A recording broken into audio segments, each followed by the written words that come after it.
Oi pessoal, então eu sou a professora Beatriz, essa é a gravação de um vídeo, então referente às últimas aulas que ficaram faltando para a nossa disciplina de as teorias cognitivo-comportamentais. Então vou falar um pouquinho sobre percepção visual e atenção, memória, ciência cognitiva, fazendo um fechamento sobre os processos que a gente viu e um pouquinho sobre neurociências e TCC, tá?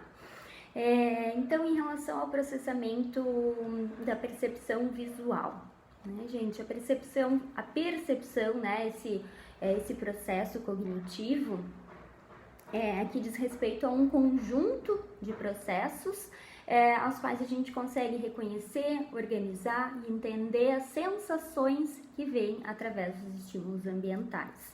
Então, através da percepção, a gente consegue dar significado, dar sentido àquilo que nós sentimos através dos nossos sentidos, como visão, audição, tato, olfato, paladar.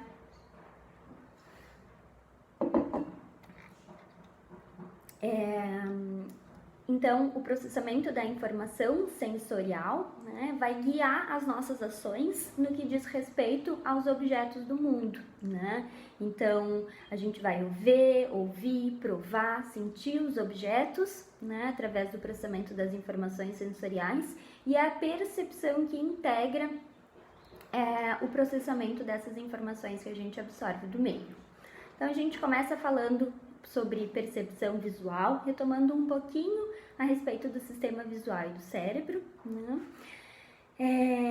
Lembrando assim que através das células receptoras, fotorreceptoras, que a gente absorve as sensações visuais do mundo, né? Através das células, então, que são os cones e os bastonetes, né? Os cones são aqueles usados para a visão de cores e para a agudeza da nossa visão, a visão em detalhes, enquanto que os bastonetes vão ser responsáveis ali na visão em poucas condições de iluminação. O processamento das imagens, então, ele vai acontecer lá no córtex visual, lá atrás, no nosso lobo occipital. Tá? Nós temos neurônios do córtex que são específicos para identificar situações específicas do processamento visual, né, como formas, padrões, outras células específicas que são ativadas para processar linhas, formas, orientação, estímulos móveis, tá? Então a gente vai ter outras regiões que são bem específicas para processamento de cores, movimento, profundidade, assim como diferentes regiões para processamento de estímulos como rostos de pessoas, animais e objetos. Um ponto interessante é que a visão é a modalidade mais importante dos nossos sentidos, no sentido de que existe bastante área cortical dedicada ao processamento visual do que qualquer outra modalidade sensorial. É claro que esse processamento vai ser diferente em pessoas que têm, que não podem enxergar, que são cegas ou que têm alguma outra dificuldade. Então, em relação ao processamento dessas informações visuais, nós temos a teoria dos dois sistemas visuais, postuladas então por Milner e Godet, em 95 e 2008. Inclui então um sistema que é o sistema de visão para percepção e o outro sistema que é o sistema de visão para ação. No primeiro sistema de visão para percepção, é quando a gente identifica o quê? O que é aquele objeto, aquele estímulo que a gente está processando. Então, é um sistema utilizado para o reconhecimento de objetos. Esse sistema, então, ele inicia lá no córtex frontal, né? E ele passa por um caminho cerebral que se chama corrente ventral, né? Essa corrente ventral, ela culmina no processamento da informação lá no nosso córtex temporal inferior. E é através da corrente ventral que a gente vai ativar informações como memória visual, memória semântica, e vão ser essas informações que vão nos ajudar a processar aquele objeto, né? Então, vão nos ajudar a processar aqui essa garrafa, quando eu vejo na minha frente, ela é uma garrafa, o nome dela é uma garrafa. né? A codificação, ela é centrada no objeto, então independente da nossa perspectiva, a gente vai estar podendo reconhecer esse objeto, tá? São representações que ficam na nossa memória de longo prazo e é um processo geralmente consciente. Ao passo que o segundo sistema visual, que é o chamado sistema de visão para ação, ele funciona em uma outra região, né? Em uma outra circuitaria. Então, a gente chama essa via de ativação de via parietal, perdão.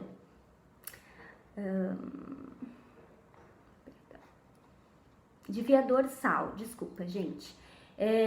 Então, a via dorsal, ela vai culminar lá no córtex parietal, né? Então, ela vai de um processamento frontal até um processamento mais superior, tá?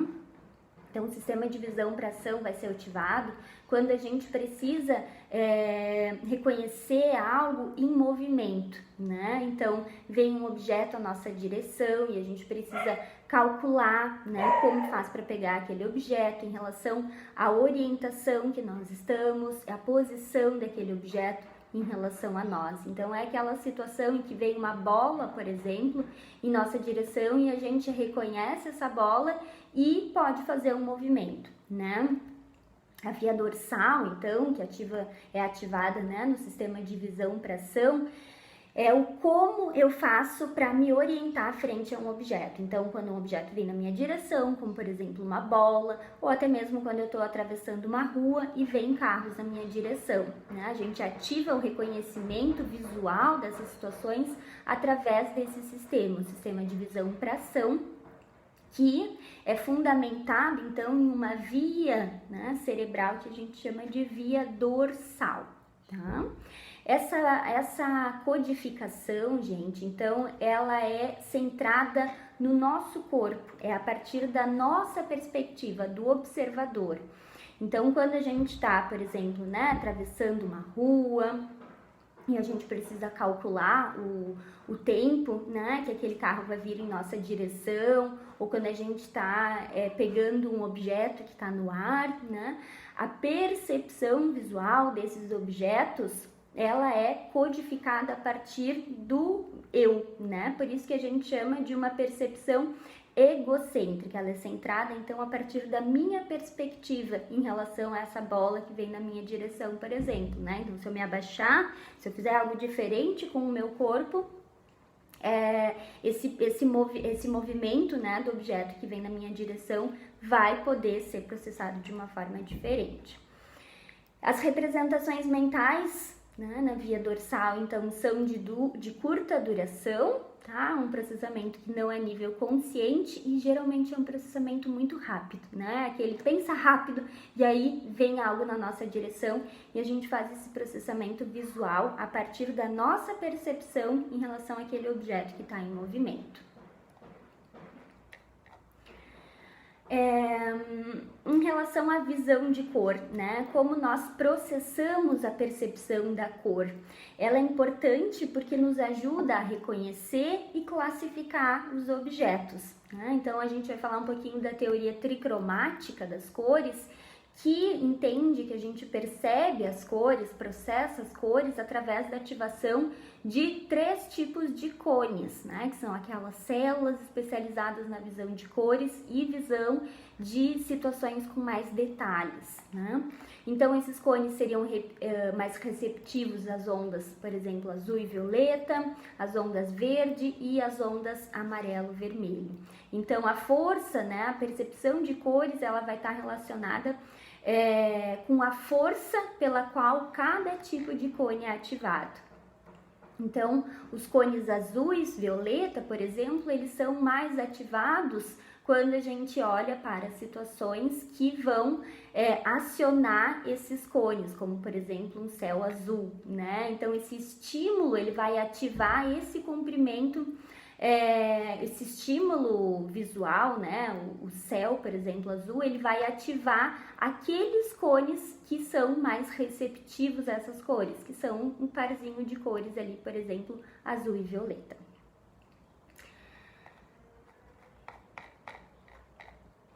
Então, em relação, pessoal, ao processo atencional, tá? O processo da atenção, ele é o meio pelo qual nós processamos ativamente uma quantidade de informações limitada, né?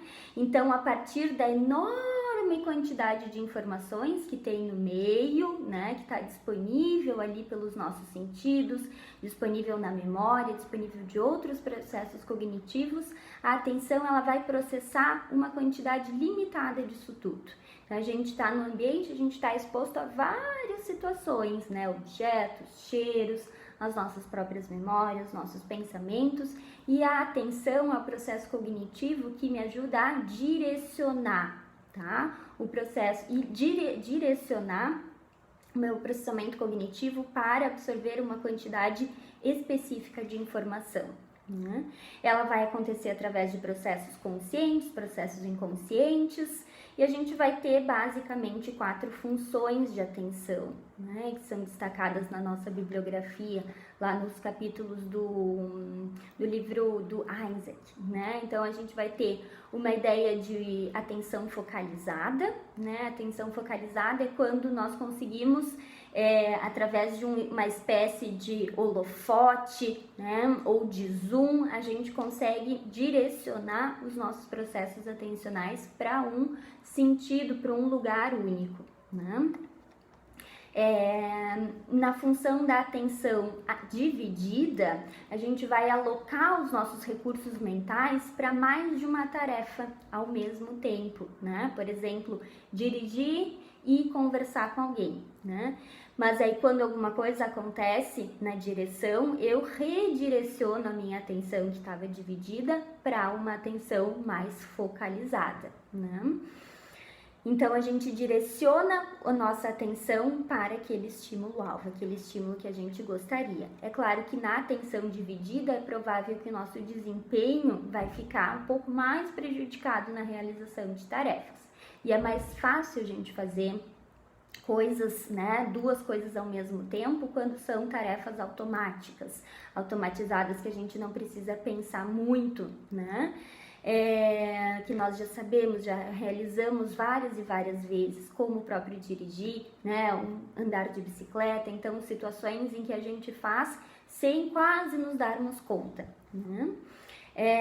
A atenção também tem a função de ser seletiva, que é quando a gente ignora os outros estímulos e seleciona um único, né? E aí a gente direciona a nossa atenção para processar aquela informação específica, né? Geralmente a atenção seletiva, ela é acionada quando a gente tem um interesse, né, naquele alvo, naquele estímulo-alvo. Então, quando eu estou interessada em assistir um vídeo, né, ou em ouvir uma música que tá tocando num ambiente que tem outros estímulos, a gente seleciona algo e direciona a nossa atenção para lá. A atenção também tem as funções de vigilância e detecção de sinais. A vigilância acontece quando a gente precisa detectar algo, né, um estímulo, mas de uma forma passiva, né?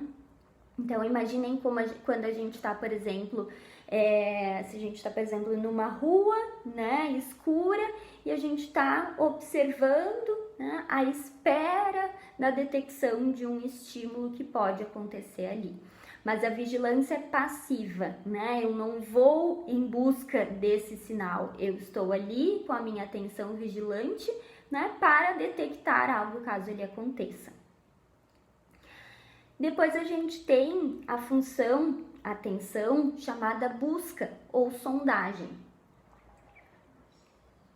A busca é quando eu realmente procuro algo, né? Então eu direciono a minha atenção de forma ativa para um determinado estímulo, né? Então, por exemplo, eu perdi as chaves de casa, né? E aí eu vou fazer de fato uma busca, eu vou direcionar a minha atenção para todos os lugares da minha casa nos quais eu posso encontrar a chave. Ou então eu vou no supermercado né? E preciso direcionar a minha atenção para buscar uma marca específica de sabão de lavar roupa, né? No meio de vários estímulos ali que são confundidores, de marcas diferentes, né? Então vão ter vários estímulos distraidores, que são os estímulos que não são alvo, e a gente vai tentar então direcionar nossa atenção buscando, né? Por isso que é essa função de busca ativa para aquele estímulo que é o nosso estímulo de interesse, tá? Então, bem aquela situação que a gente está no supermercado e a gente quer aquela marca específica de molho de tomate, a gente está buscando ela no meio de vários outros estímulos distraidores, que são as outras marcas de massa de tomate, né? Bueno, gente, então só para, né, a gente não se alongar, eu tô buscando trazer alguns pontos mais importantes da aula, então agora a gente vai falar um pouquinho da memória, tá? Memória é essa função super importante, né? Ela tá relacionada, então, em regiões mais mediais do nosso cérebro, mais no meio, né? Mais próximas, por exemplo, ao sistema límbico, né? Então, a memória, ela é bastante processada lá no nosso hipocampo, né? Que fica pertinho da amígdala. O hipocampo é aquele sistema que vai consolidar as nossas memórias, né? Então, a gente costuma dizer, quando começa a estudar memória, que nós somos aquilo que recordamos, né? Então, o quanto que a nossa personalidade, a nossa história também está extremamente vinculada à nossa memória. E como é que a gente define memória? É um processo pelo qual nós codificamos, armazenamos e depois recuperamos informações, né? Cada operação dessas, né, a codificação, o armazenamento e a recuperação envolve um estágio diferente do processamento da memória, né? Então, na memória, a gente vai reter informações, a gente vai também se valer de experiências passadas para poder utilizar algumas informações no presente.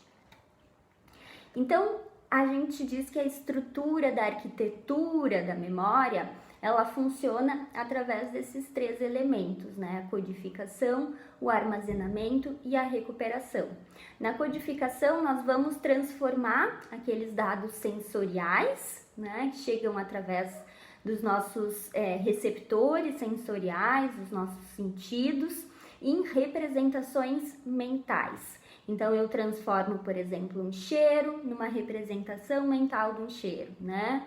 Eu transformo uma visão, né, uma imagem também numa outra representação.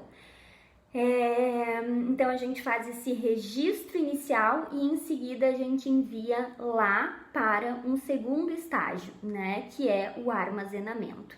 No armazenamento, a gente vai reter essa informação, né? E ele é super importante, porque se a informação não for armazenada, guardadinha lá adequadamente, depois eu não vou poder recordar esse material. Então, tanto a etapa da codificação, eu preciso codificar adequadamente, né? A gente precisa também ter atenção para poder codificar algo. Depois a gente armazena, né? E por fim, o último estágio é o estágio da recuperação, que é quando nós lembramos das situações, dos eventos, dos estímulos, né? É a evocação dessas memórias. Envolve condições que são mais propícias, né? Alguns estímulos podem facilitar a evocação, tanto estímulos internos, pensamentos, outras memórias, né? Como também estímulos externos, acontecimentos, eventos, situações, cheiros, né? Gostos e por aí vai, tá? A memória, a gente vai falar um pouquinho mais de memória de longo prazo, então, né? Então, depois que a gente codificou, armazenou essas informações, a gente tem a etapa de lembrança, né? Evocação dessas memórias. Ou seja, a gente retira, né, lá da memória de longo prazo essas informações para utilizar atualmente. E a memória de longo prazo, ela é dividida de duas formas, né? Tá? Através da memória explícita, que é uma memória declarativa, aquela memória que eu posso declarar verbalmente, falar a respeito dela, e as memórias implícitas, que são as memórias não declarativas, as memórias que são parte do fazer, né? Também são chamadas memórias de procedimento ou memórias procedurais. Vamos ver cada uma delas. A memória explícita ou declarativa envolve recordações, né? Reconhecimentos, envolve eu poder me lembrar de algo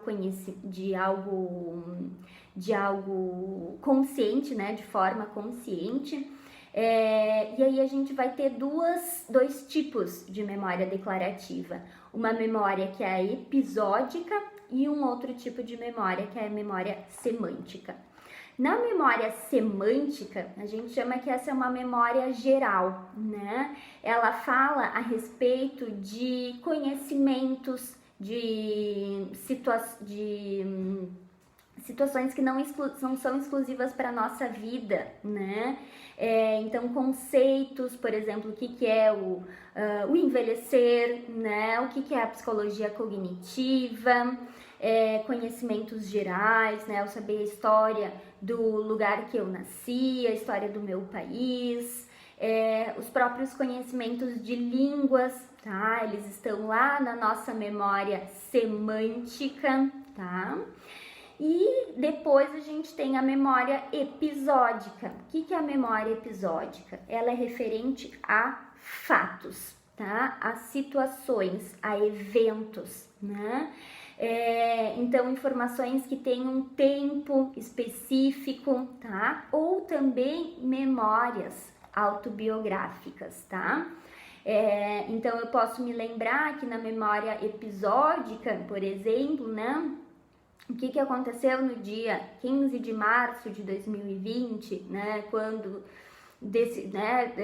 foi dito que iria se iniciar uma quarentena, né, a pandemia virou algo que realmente estava acontecendo, né, na nossa vida e a gente precisava tomar agora viver de uma outra forma. Então isso é um tipo de uma memória episódica, né? Um evento que aconteceu.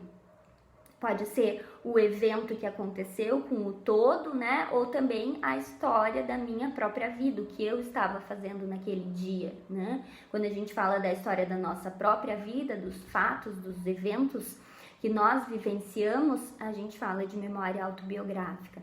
Quando são fatos, né? Situações que aconteceram no geral, são as memórias episódicas, tá? E como falar de memória sem falar sobre esquecimento, né? Então, por que nós esquecemos? O Ivan Esquerdo, né, que é um pesquisador super renomado, foi um pesquisador super renomado na área de memória, brasileiro, né, conduziu a maior parte dos seus estudos aqui em Porto Alegre, no Rio Grande do Sul.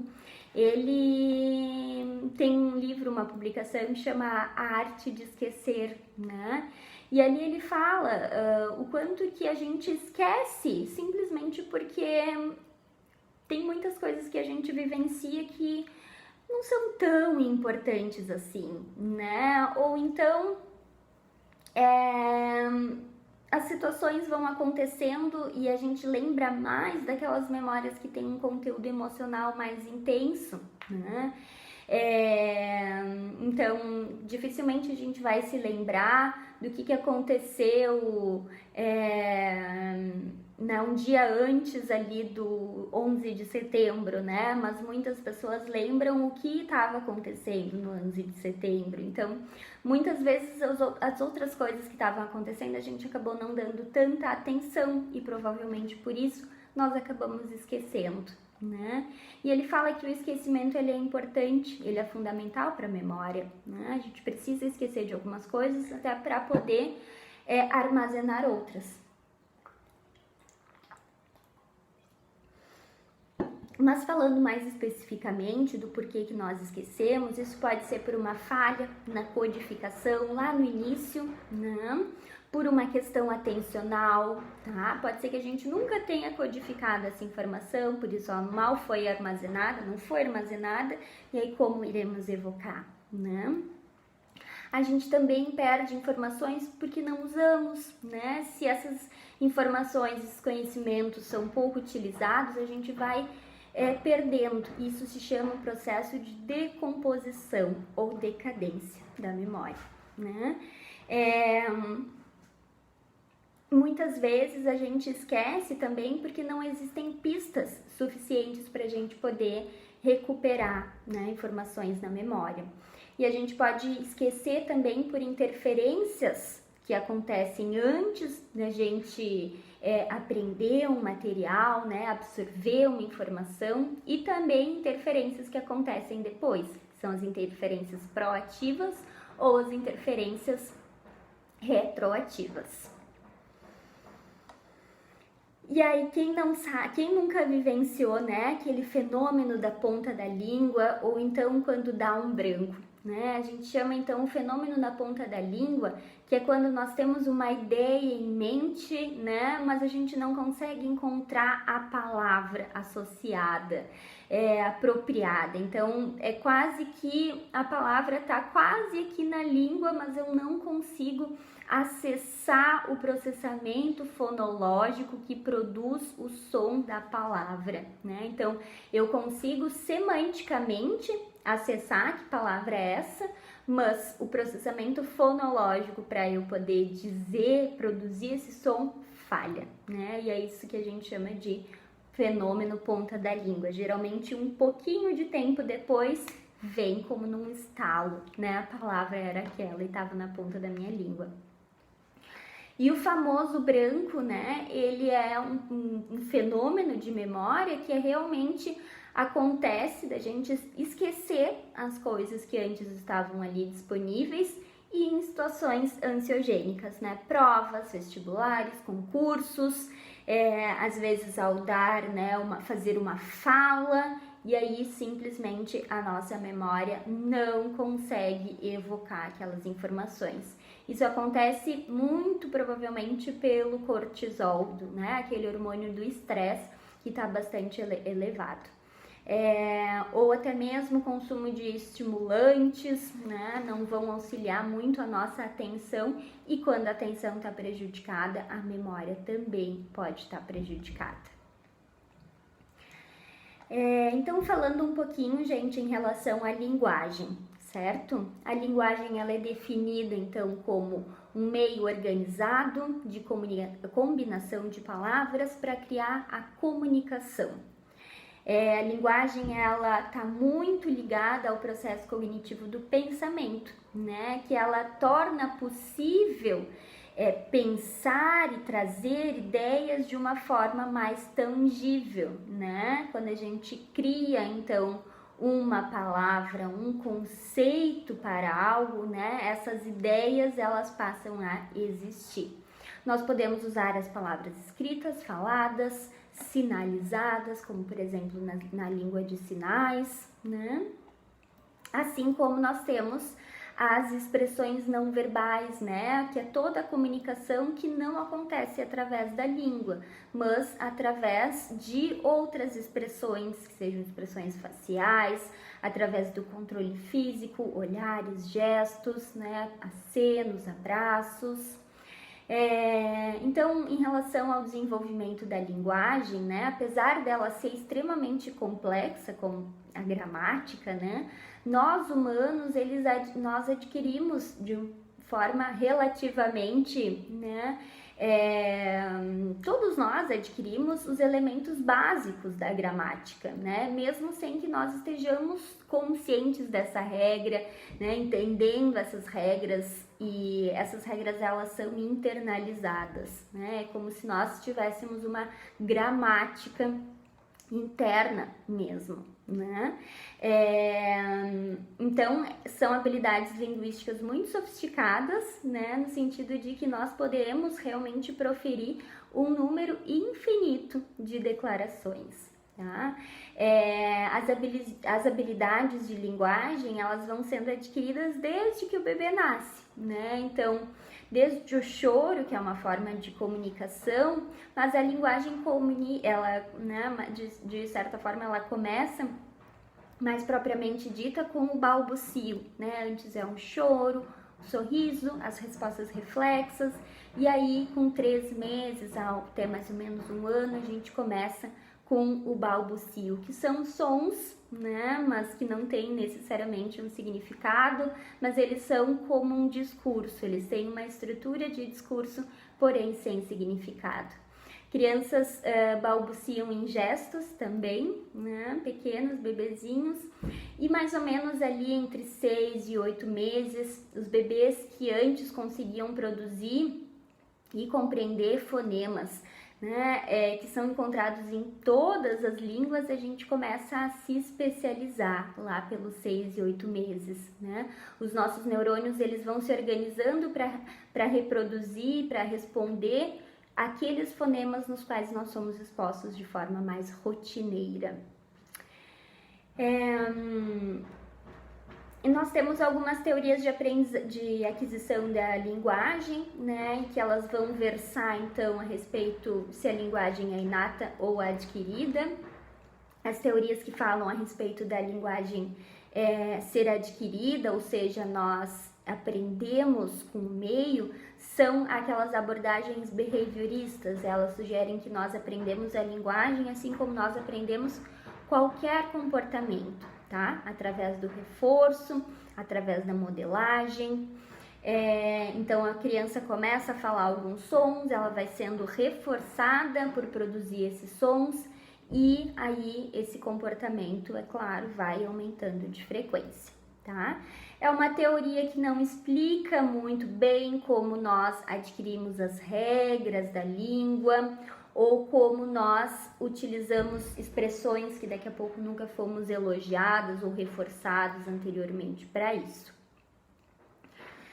Por isso nós temos uma outra teoria que fala da abordagem nativista, de que a linguagem seria inata, né? Noam Chomsky é um linguista que traz as principais contribuições para essa abordagem. Então, a ideia é que nós temos um aparelho de aquisição da linguagem, que é um sistema inato, neural, que nos permite, então, logo que nascemos, compreender a estrutura da língua e vai nos fornecendo estratégias para poder aprender as características da nossa língua materna. Então, a ideia do Noam Chomsky é que nós somos pré-configurados biologicamente para a aquisição da linguagem. Algumas outras teorias, como por exemplo a hipótese de Sapir-Whorf, que é a hipótese worfiana, é uma teoria que fala a respeito da ampla relação da linguagem e do pensamento, né? Então, o pensamento e a linguagem, eles estão associados no sentido de que a linguagem facilita o processo do pensar, né? Então, eles trazem uma terminologia que é a relatividade linguística. Qual que é essa ideia, né? De que falantes de diferentes línguas pensam de formas diferentes, né? Então, como por exemplo, pessoas que vivem, né, na árabes nômades, que tem essa cultura, eles têm mais de 20 palavras para camelo, né? Será que eles conceitualizam, eles pensam sobre camelos de formas diferentes que nós, que temos só essa palavra, né?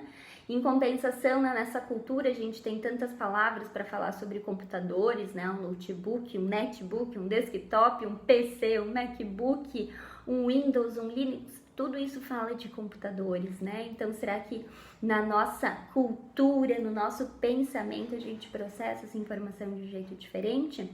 A teoria, né, worfiana, de Sapir-Whorf, através da relatividade linguística, afirma que sim, né? Que pessoas que falantes de diferentes línguas pensam, processam a informação de forma diferente. Então, a língua vai moldar o nosso pensamento, vai facilitar o nosso pensamento, ok? Vygotsky, né, um autor que nós não podemos deixar de abordar ao falar de linguagem, foi um psicólogo russo, né? Ele fala então de que o pensamento ele é determinado pela linguagem e através da experiência social e cultural da criança. Então, a linguagem ela se desenvolve através das relações, né, das interações sociais. Através das interações sociais, nós vamos adquirindo significados, nós vamos adquirindo a fala, adquirindo sistemas de linguagem. E aí, pessoal, para a gente fazer um fechamento, né, dos processos que nós vimos, vocês também vão ver lá no conteúdo digital a questão da resolução de problemas, né, o processo cognitivo de resolução de problemas, que é quando nós precisamos atingir uma meta, um objetivo, mas encontramos um impedimento, né? Algo que nós precisamos contornar, encontrar uma solução para chegar até aquele objetivo, né? Por exemplo, eu quero tirar férias, né? Porém, eu não tenho dinheiro. Então, o problema é o dinheiro, né? A resolução de problemas é como é que eu vou encontrar uma forma de ter dinheiro para tirar férias. E o julgamento e tomada de decisão é quando nós temos que escolher uma opção entre várias opções possíveis, né? E a gente vai avaliar a probabilidade de determinado evento acontecer. Então, pessoal, fizemos uma caminhada aqui breve sobre a psicologia cognitiva, né, que é o estudo pelo qual as pessoas processam as informações, percebem, aprendem, lembram-se de algo, né, pensam sobre as informações. Tá? Então, a psicologia cognitiva estabelece de que forma as informações, os estímulos são codificados, interpretados e, por fim, utilizados, né? Então, através de todos esses processos que a gente conversou, né? Atenção, memória, percepção, linguagem, né? Resolução de problemas, julgamento, tomada de decisão. Certo? Então, eu vou gravar um próximo vídeo continuando neurociências e TCC. Até mais, queridos!